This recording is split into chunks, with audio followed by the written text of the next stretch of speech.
Population, जो हमारी population है उसके ऊपर हम लोग कैसे कंट्रोल कर सकते हैं, उसको कैसे हम लोग ऐसे कौन कौन से रूल्स हैं, कौन कौन से मेथड्स हैं जिनको हम लोग फॉलो करके जो है कंट्रोल ओवर पॉपुलेशन पे कंट्रोल कर सकते हैं। जो हमारी पॉपुलेशन है ये हमारी एक मेन प्रॉब्लम है हमारी कंट्री के लिए, जिसमें हम लोग क्या हमें जो पब्लिक है, जो हमारी लाइफ है, हेल्थ है, उन सब में प्रॉब्लम्स क्रिएट होती है। जो हमारी ऐसे कई गवर्नमेंट है वो बहुत सारे प्रोग्राम्स हैं वो स्टार्ट करते हैं जिससे हम लोगों को नई नई जो है नॉलेज प्रोवाइड हो सके कि हम लोग जो पॉपुलेशन है उसको कंट्रोल करने के लिए कौन कौन से मेथड्स को फॉलो कर सकते हैं। जो फैमिली प्लानिंग है उनको उसको कौन कौन से मेथड्स है फैमिली प्लानिंग को जो हम लोग फॉलो करके अपनी जो लाइफ है उसको हेल्दी और हैप्पी बना सकते हैं। फर्स्ट वन इसमें हम लोग पॉइंट डिस्कस करेंगे raising the minimum age of marriage. जैसे फॉर एग्जांपल जो पुराना टाइम था, ठीक है, उसमें क्या था, जो बाल विवाह कर देते थे, जैसे छोटे छोटे बच्चों की मैरिज कर देना, 5-5, 6-6 साल के बच्चों की मैरिज हो जाती थी। उसमें वो क्या थी, एक मेजर प्रॉब्लम थी पॉपुलेशन की। उसमें क्या था, जो ना तो जो है गर्ल्स को नॉलेज थी ना ही बॉयज को इतनी नॉलेज होती थी, ठीक है, वो हमारी मेन प्रॉब्लम हो जाती थी पॉपुलेशन इंक्रीजिंग की। इसलिए जो गवर्नमेंट है उसने जो है मैरिज के लिए एज फिक्स कर दी है। जैसे जो गर्ल्स है उनकी होगी 18 ईयर और जो बॉयज है उनकी होगी 21 ईयर्स। मेनली जो 21 ईयर से ऊपर के जो बॉयज है उनकी मैरिज होगी और 18 से जो अब की जो लड़की है उनकी मैरिज हो सकती है। उससे कम जब एज के हम किसी भी जो है उनकी मैरिज करेंगे गर्ल्स एंड बॉयज की, जो वो एक क्या है जो है गवर्नमेंट में जो पनिशमेंट मिलती है। उसमें जो मैरिज फिक्स करने के कारण क्या है, एक तो हमारी जो पॉपुलेशन उसमें कंट्रोल होगा, जो बॉयज एंड गर्ल्स है वो एजुकेटेड होंगे सेक्सुअल लाइफ के लिए और उनको नॉलेज होगी जो आगे हमने जो इन फ्यूचर कैसे अपनी फैमिली को प्लान करके उसको फॉलो करना है, कैसे हमने अपनी फैमिली को एडजस्ट करना है, उसके अकॉर्डिंग वो उसके जो है अपना जो कंसंट्रेशन करते हैं। सेकेंड हमारा पॉइंट है एजुकेशन।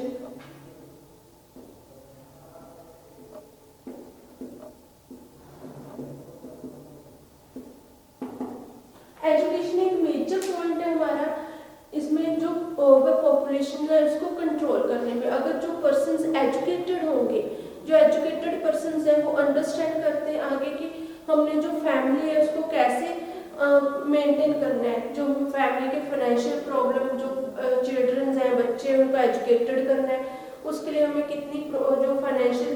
जो है इनकम चाहिए, अमाउंट चाहिए, ठीक है, उनको जो हेल्थ के लिए हम उसको सोचेंगे। जो एजुकेटेड पर्सन्स होते हैं वो अपनी लाइफ को सेटिंग करेंगे कि हमने जॉब करनी है या घर में जैसे रहना है, उसके अकॉर्डिंग वो अपना सारा जो है आगे की लाइफ का जो है जो गोल है वो फिक्स करते हैं कि हमें एजुकेशन के टाइम पे ही हमें जो है जैसे 9th और 10th में अब जो बायोलॉजी में हमें सब्जेक्ट है उसमें हेल्थ एजुकेशन है या फिर जो फिजिकल है उसमें फार्मेसी होगी, उस जो फिजिकल एजुकेशन होगी उसके बारे में नॉलेज दी जाती है, जिससे हमें जो है आगे इन फ्यूचर हेल्प मिलती है, ठीक है, फैमिली प्लानिंग में हेल्प मिलती है, उनके मेथड्स के बारे में हमें नॉलेज मिलती है, उसमें जो नेचुरल मेथड्स यूज होते हैं या केमिकल मैकेनिकल कौन कौन से मेथड यूज होते हैं हम उनको फॉलो करके जो है वो पॉपुलेशन कंट्रोल करने में हेल्प करते हैं। उसमें हम लोग जो है चिल्ड्रंस के बर्थ में जो अनवांटेड चिल्ड्रन बर्थ है उसको हम लोग कंट्रोल कर सकते हैं। नेक्स्ट जो थर्ड पॉइंट है female literacy and increasing the employment opportunities for women.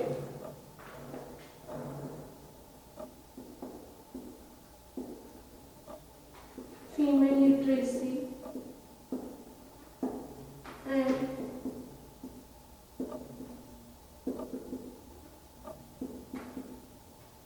increasing the employment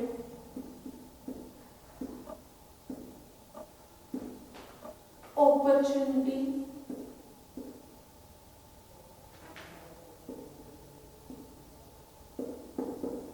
for women। जो लेडीज जो वुमेन्स हैं फीमेल्स हैं अगर वो एजुकेटेड होंगी तो अगर एजुकेटेड होंगे तो वो क्या करेंगी अपनी हेल्थ पे अपनी फैमिली की हेल्थ पे भी कंसंट्रेशन कर सकती हैं अगर उनको एजुकेटेड होगी। अगर उनको हम एम्प्लॉयमेंट अपॉर्चुनिटीज जो है वो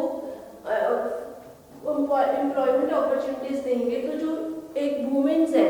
वो क्या अपनी फैमिली चिल्ड्रंस ठीक है सबका अच्छे से मेंटेन करके रख सकते हैं। इसमें जो हमारे जैसे केरला है केरला में की फीमेल्स है वो ज़्यादा एजुकेटेड है अगर वो एजुकेटेड है इसलिए वहाँ जो है जो चिल्ड्रंस है उनके वो अच्छे से जो है मेंटली प्रिपेयर होते हैं ठीक है फिजिकली वो अच्छे जो स्ट्रॉन्ग होते हैं एजुकेटेड होते हैं ज़्यादा ठीक है इंटेलिजेंस होते हैं और उनका जो है उनकी जो है हेल्थ है वो भी अच्छे से मेंटेन करके रखते हैं। ये इसलिए हो सकता है अगर हम लोग जो फीमेल्स को एजुकेटेड होंगे। अगर फीमेल्स एजुकेटेड नहीं होंगी उनको किसी डिजीज के बारे में नॉलेज नहीं होगी उसके साइन एंड सिम्टम्स जो मेडिसिन हम लोग नॉर्मल घर में ओवर द काउंटर मेडिसिन से यूज करते हैं मेडिकल स्टोर से लेके उनके बारे में नॉलेज नहीं होगी तो वो अपनी फैमिली में कोई हेल्प नहीं कर पाएंगी फैमिली को ग्रो करने में हेल्प नहीं कर पाती। इसलिए हमें जो है फीमेल्स की लिटरेसी और उनकी एम्प्लॉयमेंट अपॉर्चुनिटी जो अपॉर्चुनिटीज है उस पर मेन ध्यान देना चाहिए कि हमें जो वुमेन्स है उनको एजुकेटेड और उनको बेटर से बेटर अपॉर्चुनिटी प्रोवाइड करनी चाहिए जो हमें ताकि अपनी जो फैमिलीज हैं अगर फैमिली हमारी जो हैप्पी है हेल्दी है ठीक है इससे फिर ही हम लोग क्या है वो आगे अपनी कंट्री को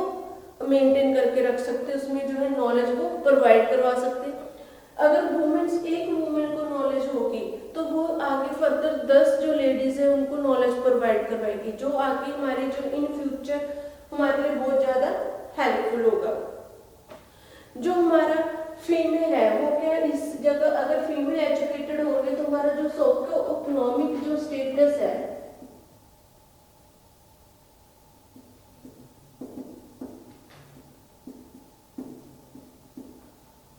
जो हमारा सोशियो इकोनॉमिक स्टेटस है वो भी ज़्यादा हेल्दी होगा वो भी ज़्यादा हमारा इम्प्रूव होगा हमारा जो लाइफ स्टाइल है हमारा लिविंग जो स्टाइल है वो भी ज़्यादा इम्प्रूव होगा सिर्फ एक किसकी जो फीमेल्स की एजुकेटेड होने से। उससे क्या होता है वो बच्चों को जैसे मैनर्स देना उनको रिस्पेक्ट करना सिखाना ठीक है उसके बाद जो हमारे पर्सन्स हैं उनको जो अनहेल्दी और हेल्दी फूड में डिफरेंस बताना और उनकी हेल्थ को मेंटेन करके रखना। नेक्स्ट वन है हमारा जो लास्ट फोर्थ टॉपिक है रिक्रिएशनल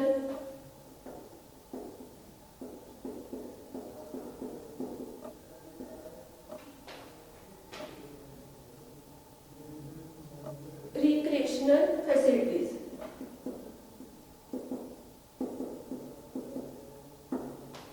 रिक्रिएशनल जो फैसिलिटीज है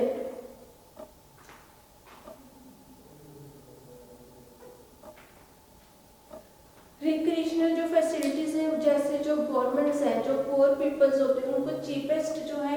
रेंज में चीपेस्ट जो हमारे पास रेट्स हैं उनमें उनको फूड वगैरह जो है अनाज बीट्स दाल वगैरह ठीक है वो प्रोवाइड करवाते हैं। रिक्रिएशनल फैसिलिटीज में अगर हम लोग चीप रेट्स में पुअर्स जो है हमारे पास पुअर क्लास के लोग हैं उनको फैसिलिटीज प्रोवाइड करवाएंगे वो भी एक मेन रीजन हो सकता है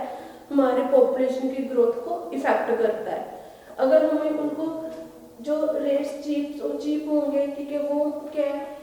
हर एक जो पर्सन से फूड मिल सकता है ठीक है इसलिए जो है वो ज़्यादा पॉपुलेशन हमारे इंडिया में हो रही है। जो हमारे जैसे चाइना वगैरह में बहुत सारे रूल्स उन्होंने बनाए हैं कि पॉपुलेशन आगे इंक्रीज ना हो सके ऐसे हमें जो इंडिया में है उसमें भी ऐसे रूल्स रेगुलेशंस बनाने चाहिए जिससे जो हम लोग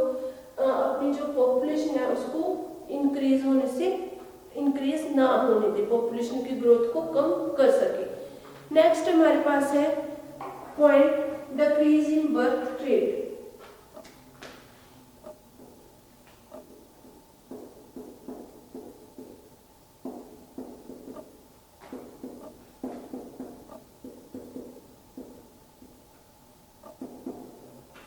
डिक्रीज इन बर्थ रेट में क्या है अगर हम लोग बर्थ रेट को डिक्रीज कर दे बर्थ रेट को हम लोग डिक्रीज कैसे करेंगे जैसे फैमिली प्लानिंग के मेथड्स को अडॉप्ट करके, या फिर उनमें जो है हम लोग गैप मेंटेन करके, चिल्ड्रन की बर्थ की स्पेसिंग में हम लोग स्पेस मेंटेन करके, गैप मेंटेन करके भी हम लोग जो है बर्थ रेट्स को हम लोग डिक्रीज कर सकते हैं। इसमें जो हमारे बर्थ रेट डिक्रीज करने के लिए हम लोग क्या करेंगे, जो हमारे पास गवर्नमेंट्स हैं वो, जैसे हम लोग अकेले गवर्नमेंट इस चीज में कोई हेल्प नहीं कर सकती, इस प्रॉब्लम को सॉल्व नहीं कर सकती कि पॉपुलेशन कम हो। उसके लिए हमें हर एक ह्यूमन को, ठीक है, अपना अपना पार्टिसिपेट, एवरीवन को अपना पार्टिसिपेट देना चाहिए, उसमें अपनी जो हेल्प करनी चाहिए। जैसे एग्जाम्पल है स्कूल में, कॉलेजेस में, ठीक है, सेमिनार्स होने चाहिए, इसके लिए रैली होनी चाहिए कि हम लोग जो है इस चीज के लिए हम एक से ज़्यादा पर्सन्स को एजुकेटेड नॉलेज प्रोवाइड कर सके। जो हमारी गवर्नमेंट है वो क्या करेंगे, जैसे अलग अलग हम लोग रिलीजियस मैन वुमेन्स हो गए, कॉलेज स्टूडेंट्स हो गए, उनको पब्लिक को अवेयर करना चाहिए जा कर कि हमें जो है पॉपुलेशन को कैसे हम लोग कंट्रोल कर सकते हैं, कैसे हम लोग पॉपुलेशन को कि ऐसे कौन कौन से मेथड्स हैं जो हमें फॉलो करने चाहिए। इसमें क्या है, जो हम लोगों के डिक्रीज इन बर्थ रेट में हम लोगों को मेनली क्या है, पहले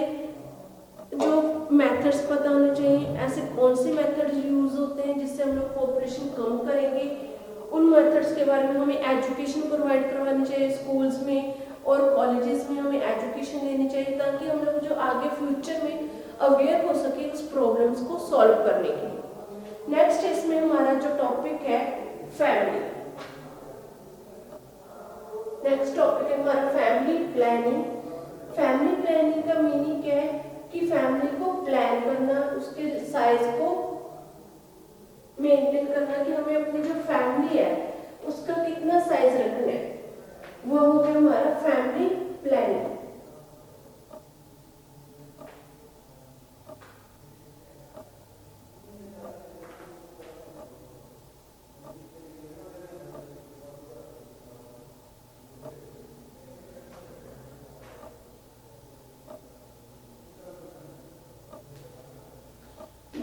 फैमिली प्लानिंग है, फैमिली प्लानिंग करने में भी उसमें मैन और वुमेन्स के दोनों की जो है अंडरस्टैंडिंग नेसेसरी है, दोनों की अंडरस्टैंडिंग होनी चाहिए ताकि हम लोग जो है फैमिली प्लानिंग को मेंटेन कर सके, उस पर प्रॉपर जो है वो काम कर सके कि हमें कैसे कौन कौन से ऐसे प्लानिंग करनी चाहिए कि हमें जो हमारी फैमिली का साइज है वो हम इतना रख सके कि हम उस फैमिली में जो चिल्ड्रंस हैं उनको जो भी उसकी जो फैसिलिटीज है उनको प्रोवाइड कर सके। नेक्स्ट है हमारा topic family planning.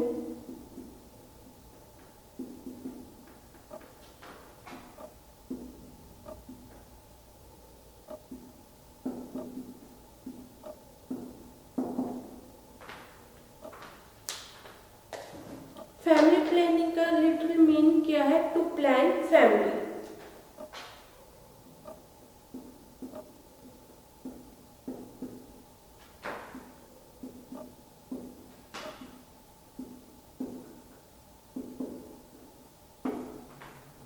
To plan family, जो भी हमारी फैमिली में उसमें हम लोगों को डिसाइड करना है, decide the number and timing of children in the family. WHO 1971 defined family planning is the way of thinking and living that is adopted voluntarily upon the basis of knowledge, attitude and responsible decision by individual and couples in order to promote the health and welfare of the family group and thus contribute effectively to the social development of country। जो family planning है WHO के according उसकी क्या definition है, WHO के according definition है कि family planning एक ऐसा वे है जिसमें हम लोग थिंकिंग सोचते हैं, उसमें लिविंग अपने जो आगे फर्दर जो हमने कैसा लाइफस्टाइल अडॉप्ट करना है, हमें नॉलेज होनी चाहिए अपनी रिस्पॉन्सिबिलिटीज की, डिसीजंस की, और इंडिविजुअली जो फैमिली प्लानिंग का डिसीजन है वो इंडिविजुअल पर्सन भी ले सकता है या फिर बोथ जो वुमेन और वुमेन्स का कपल है वो भी अपना डिसीजन ले सकते हैं कि हमें आगे फैमिली में कैसे क्या क्या डिसीजंस लेने, रिस्पॉन्सिबिलिटीज क्या क्या होंगी, उसके अकॉर्डिंग जो हम प्लान करेंगे उसको हम लोग बोलते हैं फैमिली प्लानिंग। फैमिली प्लानिंग के ऑब्जेक्टिव्स क्या क्या, ऑब्जेक्टिव्स टू फैमिली प्लानिंग।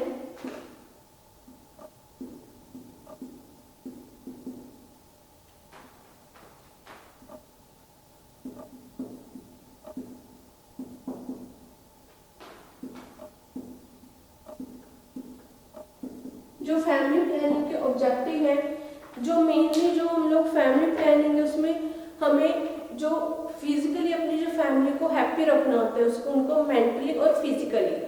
इसलिए हम लोग जो फैमिली प्लानिंग का प्रोसेस है उसे फॉलो करते हैं, उसके लिए प्लान बनाते हैं। अब उसके ऑब्जेक्टिव्स क्या क्या, objectives of family planning. First one है, इसको हमने क्यों अडॉप्ट करना चाहिए फैमिली प्लानिंग को, इससे एक तो है to avoid unwanted births, second to bring about wanted birth, जो हमें अनवांटेड बर्थ है उनको हम लोग अवॉइड कर सकते हैं, to avoid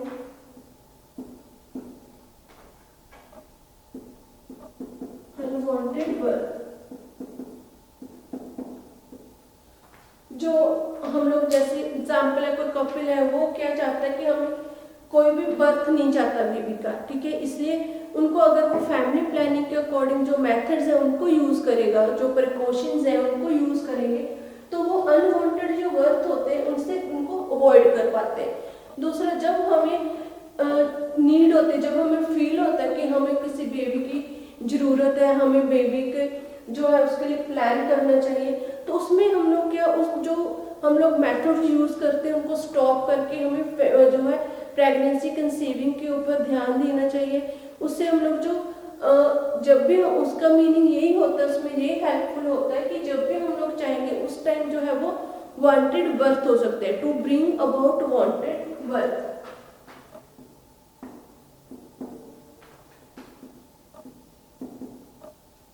to brings about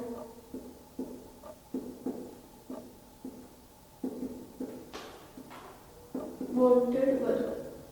family planning अगर जब हम लोग मेथड्स यूज करते हैं, कोई भी प्रिकॉशंस जो आईपीएल हो गया, मालाडी हो गई, या फिर कोई भी हम लोग प्रिकॉशंस यूज करते हैं, उसका मेन यही एम होता है कि हमें जो अनवांटेड बर्थ है उनसे अवॉइड हो जाता है, वो हमारी जो प्रॉब्लम है वो खत्म हो जाती है। और जब भी हमें कोई भी बेबी की प्लानिंग करनी है तो उस टाइम हम लोग उसके बारे में सोच सकते हैं, उस टाइम में हम लोग प्लान कर पाते हैं। दूसरा, to control the intervals between the pregnancies.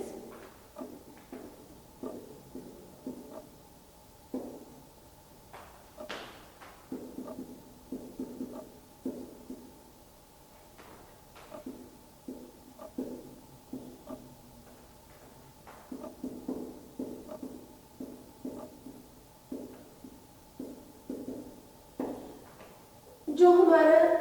अगर हम लोग इसको मेंटली प्रिपेयर होते हैं तो जो हमारे जो चिल्ड्रंस की स्पेसिंग होती है, जैसे एक बेबी के बर्थ के बाद हम लोग 3 साल 4 साल का गैप डालते हैं, ठीक है, वो हमें इंटरवल्स मिल जाता है प्रेगनेंसी में। अगर हम लोग जैसे बेबी का बर्थ है, फिर 1 साल बाद फिर दूसरे बेबी का बर्थ हो जाता है, तो उससे जो वुमेन्स है उनकी हेल्थ पे भी इफेक्ट पड़ता है, और जो चिल्ड्रंस हैं उनकी हेल्थ पर भी इफेक्ट पड़ेगा। जो हमारा ऑब्जेक्टिव फैमिली प्लानिंग का यही है कि जो प्रेगनेंसीज है उनके बीच में गैप होना चाहिए, उनकी जो बर्थ में जो चिल्ड्रंस के बर्थ है उनमें स्पेस होना चाहिए, उनमें गैप होना चाहिए, 2 या 3 साल का, मिनिमम जो है 3 साल का गैप होना चाहिए, ताकि जो बच्चे चिल्ड्रंस हैं वो अपनी वो प्रॉपरली हेल्थ, उन पर भी ध्यान हो सके, और जो वुमेन्स हैं उनकी भी हेल्थ द्वारा रिकवर हो सके। नेक्स्ट है to decide to control the time at which birth occur, the relation to age of the parent। जो हमारी एज है पेरेंट्स बनने की, उस पर हम लोग ध्यान दे सकते हैं। इसमें वो टाइम जो बर्थ है वो प्रॉपरली हम लोग उसमें अकर कर सकते हैं कि हमें जो इतनी एज में, हमारी एज इतनी हो रही है, हम लोग बर्थ दे सकते हैं किसी बेबी को, या फिर जो अगर हमारी एज ज़्यादा हो जाएगी उसमें क्या है, जो बेबीज के बर्थ में प्रॉब्लम क्रिएट होते हैं, कंसीव करने में प्रेगनेंसी को प्रॉब्लम्स क्रिएट होती हैं, वो भी एक ऑब्जेक्टिव है। नेक्स्ट है इसमें to decide the number of children in the family.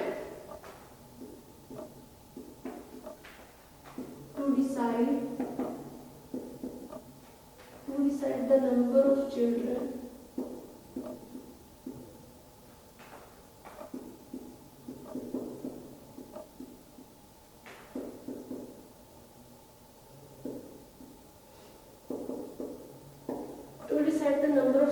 In family. इससे हम लोग ये डिसाइड कर पाएंगे कि हमें जो है अपनी फैमिली में कितने बच्चे चाहिए, एक बच्चा चाहिए, दो चाहिए या तीन। वो हमें डिसाइड करने का टाइम मिलता है, वो हम डिसाइड करेंगे तो ही फर्दर हम अपने जो है आगे चिल्ड्रंस के फ्यूचर के बारे में सोच पाते हैं, उनका हम फ्यूचर फिक्स कर पाते हैं फाइनेंशियली भी, ठीक है, और उनको एजुकेशन प्रोवाइड करवा पाते हैं। जैसे हम लोग पुराना टाइम था उसमें क्या था, लोग इतना सोचते नहीं थे, ठीक है, उसमें क्या था 7-7 8-8 जो बच्चे होते थे पेरेंट्स के, उनमें क्या है नंबर ऑफ चिल्ड्रन ज़्यादा होने के कारण फाइनेंशियल प्रॉब्लम भी क्रिएट होती थी। उसमें जो है एजुकेशन भी हर एक जो चिल्ड्रन उसको एजुकेशन प्रोवाइड नहीं हो पाती थी, उनको नहीं मिलती थी। उनको क्या है हम लोग या तो फिर जल्दी में जो लड़कियां हैं गर्ल्स होती थी उनकी जो है छोटी उम्र में मैरिज कर देते थे, या फिर उनमें जो है बच्चे वो जो मजदूरी वगैरह करने लग जाते थे ताकि जो इनकम में फैमिली की इनकम में सपोर्ट हो सके। इसलिए जो आजकल जो जनरेशन है वो क्या सोचते हैं कि जो बच्चे हैं एक या दो बच्चे होंगे तो उनको हम प्रॉपरली हेल्दी और हम उनको प्रॉपरली एजुकेशन भी प्रोवाइड करवा पाएंगे, जिससे क्या उनका फ्यूचर भी आगे जो है वो हेल्दी हो सके, उनका फ्यूचर भी आगे जो है वो सिक्योर हो सके, उनको प्रॉपरली जो है वो नॉलेज मिल सके। अब जो फैमिली प्लानिंग है ये ह्यूमन का एक राइट है, जिसमें हम लोग अपने अकॉर्डिंगली डिसाइड कर पाएंगे कि हमें किस चीज़ का क्या जरूरत है, हमें किस चीज़ को फॉलो करना है, किसको नहीं फॉलो करना। इस पर कोई गवर्नमेंट का कोई भी ऐसा रूल रेगुलेशन नहीं है कि हमें पनिशमेंट मिलेगी या फिर हमें कोई भी आगे चार्जेस लगेंगे। ये एक ह्यूमन राइट है, ह्यूमन का अपने आप ही इसके बारे में सोचना है। नेक्स्ट है हमारा health aspect of the family. जो हमारी इसमें जो फैमिली प्लानिंग है उसके हेल्थ के कौन कौन से ऐसे एस्पेक्ट है जो फैमिली प्लानिंग में हेल्पफुल है, ऐसे कौन कौन से रीजंस हैं, ऐसे कौन कौन से ऐसे इफेक्ट हैं जो हम लोग फैमिली प्लानिंग में डिस्कस होते हैं, उसमें हमें पता लगनी चाहिए कि इससे क्या इफेक्ट हो सकता है हमारी बॉडी में।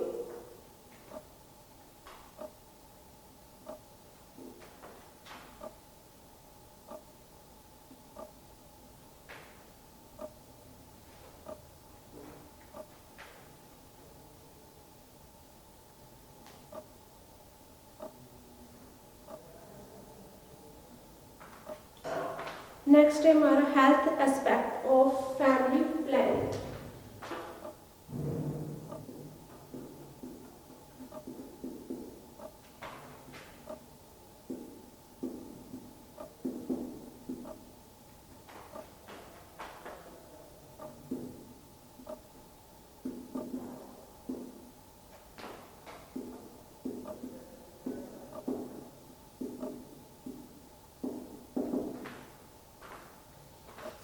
The effect of family planning on health. जो फैमिली प्लानिंग के उसके हेल्थ पे क्या क्या इफेक्ट हो सकते हैं वो हम डिस्कस करेंगे। Effect on women health first है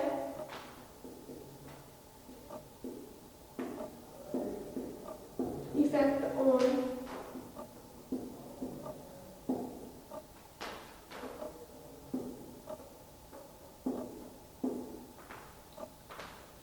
ऑन वुमेन हेल्थ। जो प्रेगनेंसी है, प्रेगनेंसी का मीनिंग क्या होता है कि समटाइम्स जो प्रेगनेंसी के बाद सीरियस जो प्रॉब्लम्स है वुमेन्स में बहुत ज़्यादा क्रिएट हो जाती है। उससे क्या रिस्क इन्हांस हो जाते हैं, मदर ग्रो ओल्डर। अगर हम ज़्यादा एज में प्रेगनेंसी करने की सोचते हैं, कंसीविंग करने की सोचते हैं, या कम एज में कंसीव करने का सोचते हैं, तो उससे हमारे जो हेल्थ के में बहुत सारी प्रॉब्लम्स क्रिएट हो जाती हैं। अगर किसी जो हमारे एग्जाम्पल अगर हम किसी भी फैमिली में 3 या 4 बच्चे हैं, चिल्ड्रंस हैं, उसके बाद भी हम लोग प्रेगनेंसी को कंसीव करने का सोचते हैं, तो वो क्या होता है हमारे हेल्थ के लिए रिस्क फैक्टर है, सीरियस प्रॉब्लम है। जो हमारी फैमिली प्लानिंग है वो है interfering in the reproductive cycle of the women. helps them to control the number, gap and timing of pregnancy and birth and thereby decrease maternal mortality and morbidity and improve health। जो pregnancy है वो conceive करना क्या है, उसमें family planning को control करना, ठीक है, फैमिली प्लानिंग के बारे में सोचना एक वुमेन्स के हाथ में भी होता है 50%। अगर हम लोग अपने जो एजुकेटेड होंगे, हमें नॉलेज होगी मेंस्ट्रुएशन साइकिल्स के बारे में, या हमें नॉलेज होगी प्रेगनेंसीज के बारे में कि pregnancy how pregnancy take place कैसे होती है, ठीक है, हमें इस चीज़ के बारे में भी नॉलेज होगी, तो हम बहुत ज़्यादा हेल्प करते हैं अपनी हेल्थ की, बहुत ज़्यादा अपने आप की हेल्प करते हैं, जिससे हमारी जो हेल्थ है वो इंक्रीज हो सकती है, वो अच्छी हो सकती है। अगर हम लोग प्रेगनेंसीज में टाइम नहीं दे पाते, गैप नहीं करते चिल्ड्रंस में के बीच में, बर्थ के बीच में, तो उससे क्या होता है, जो हमारी जो बॉडी है उसमें बहुत ज़्यादा वीकनेस हो जाती है, जो हमारी बॉडी है वो प्रॉपरली वर्किंग नहीं कर पाती, उससे हमारी जो बॉडी है उसमें बहुत ज़्यादा प्रॉब्लम्स क्रिएट हो जाती है। सेकेंड है effect on fetal health.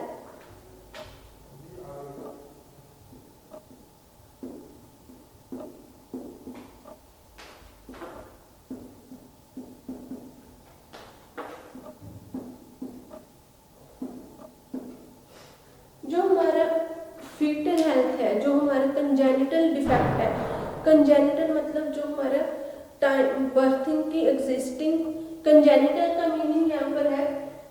Existing of from the time of birth. जो भी हमारे डिफेक्ट्स हैं वो एडवांसिंग मदर एज में भी आते हैं, उसमें जो भी डिफेक्ट्स हैं हम लोग अवॉइड करेंगे timing the birth in relation of mother age. Foetal under nutrition can be avoided by teaching mother about nutrition. अगर हम लोग प्रॉपरली न्यूट्रिशन लेंगे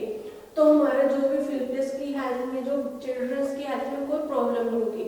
अगर हम लोग जो है न्यूट्रिशन प्रॉपर नहीं लेते, उससे हमारा जो फीटल हेल्थ पे भी इफेक्ट पड़ता है, चिल्ड्रंस पे की बर्थ में भी इफेक्ट पड़ता है, और आगे जो है उसको जो चिल्ड्रन है वो मेंटली और फिजिकली भी उसको प्रॉब्लम्स हो सकती है। नेक्स्ट है हमारा effect on the child health.